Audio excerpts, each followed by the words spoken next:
If you're gearing up to teach more than one subject this year and wondering how in the world you're supposed to set up your classroom to handle it all, this episode is for you.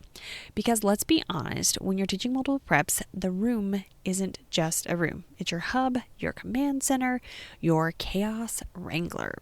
Welcome to the Secondary Teacher Podcast, the podcast for middle and high school teachers juggling multiple preps to get the strategies to reduce overwhelm so that you don't have to choose between being an effective teacher and prioritizing important relationships. I'm your host, Kristen Masick, a 10-year high school engineering teacher, former middle school assistant principal, and teacher coach. Every week, we will discuss strategies, systems, and time-saving tips to help you not only survive but thrive as a multiple prep teacher. I used to scroll Pinterest looking for ideas on how to decorate a secondary classroom. And let me just say, it never quite hit. Nothing ever felt usable, especially in what I was teaching. And honestly, I've realized over time that I don't want a space with tons of posters or inspirational quotes that no one reads. Too much on the walls actually makes me feel overwhelmed, and I'm sure it does the same for students. What I've found instead is that less is more and that function beats fluff every time. Especially when you're juggling multiple preps, you need a space that adapts with you. So here is what worked, even in awkward spaces.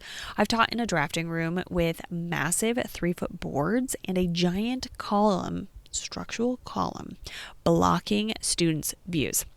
I've taught in rows, in portables, in rooms I shared, and in one glorious room I finally got to help design myself. So trust me when I say this, your classroom setup doesn't have to be perfect, it just has to be intentional.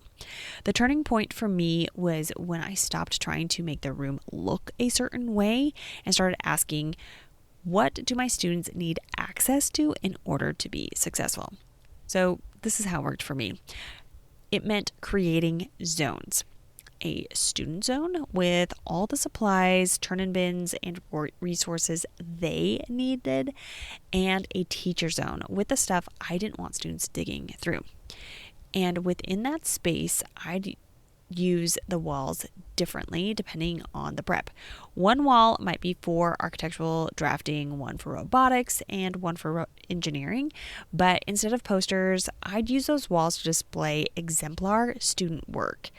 A finished drawing that showed all the right line types or a properly formatted code snippet. It gave students a real-time visual that they could reference. And that was so much more effective than putting up a poster that just says, you can do hard things. And one of the best things I ever did was move toward modular seating, where students could work independently in pairs or in groups. Now, this does take a little bit of work depending on what you already have provided, but it is doable. When I had computers around the perimeter, with tables in the middle, it gave me visibility and flexibility. I could see the back of all of the computers as far as the monitors go, and so I could manage what they were doing as well as have a space where they weren't using the computers.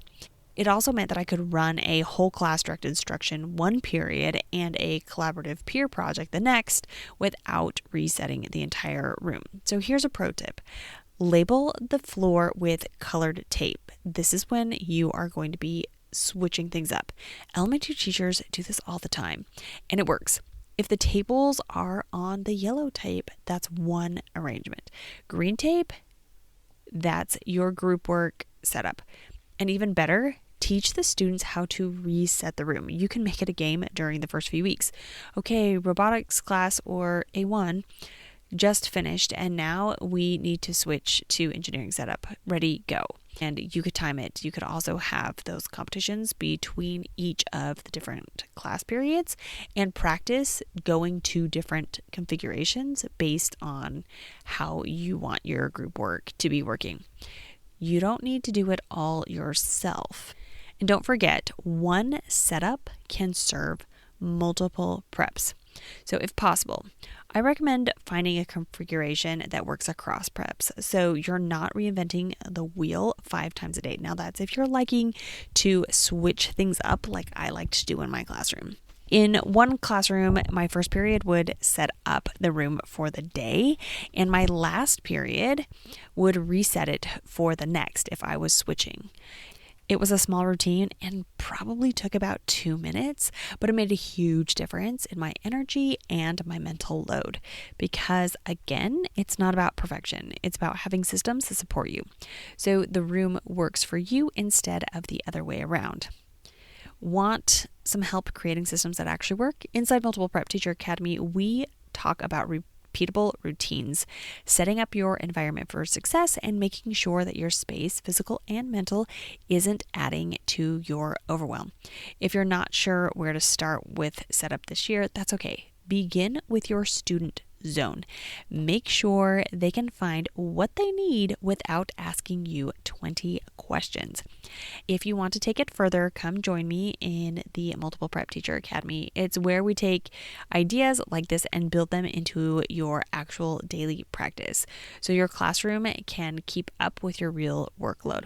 You can find all the links in the show notes. And remember, your classroom doesn't need to be Pinterest worthy. It just needs to work for you. You've got this.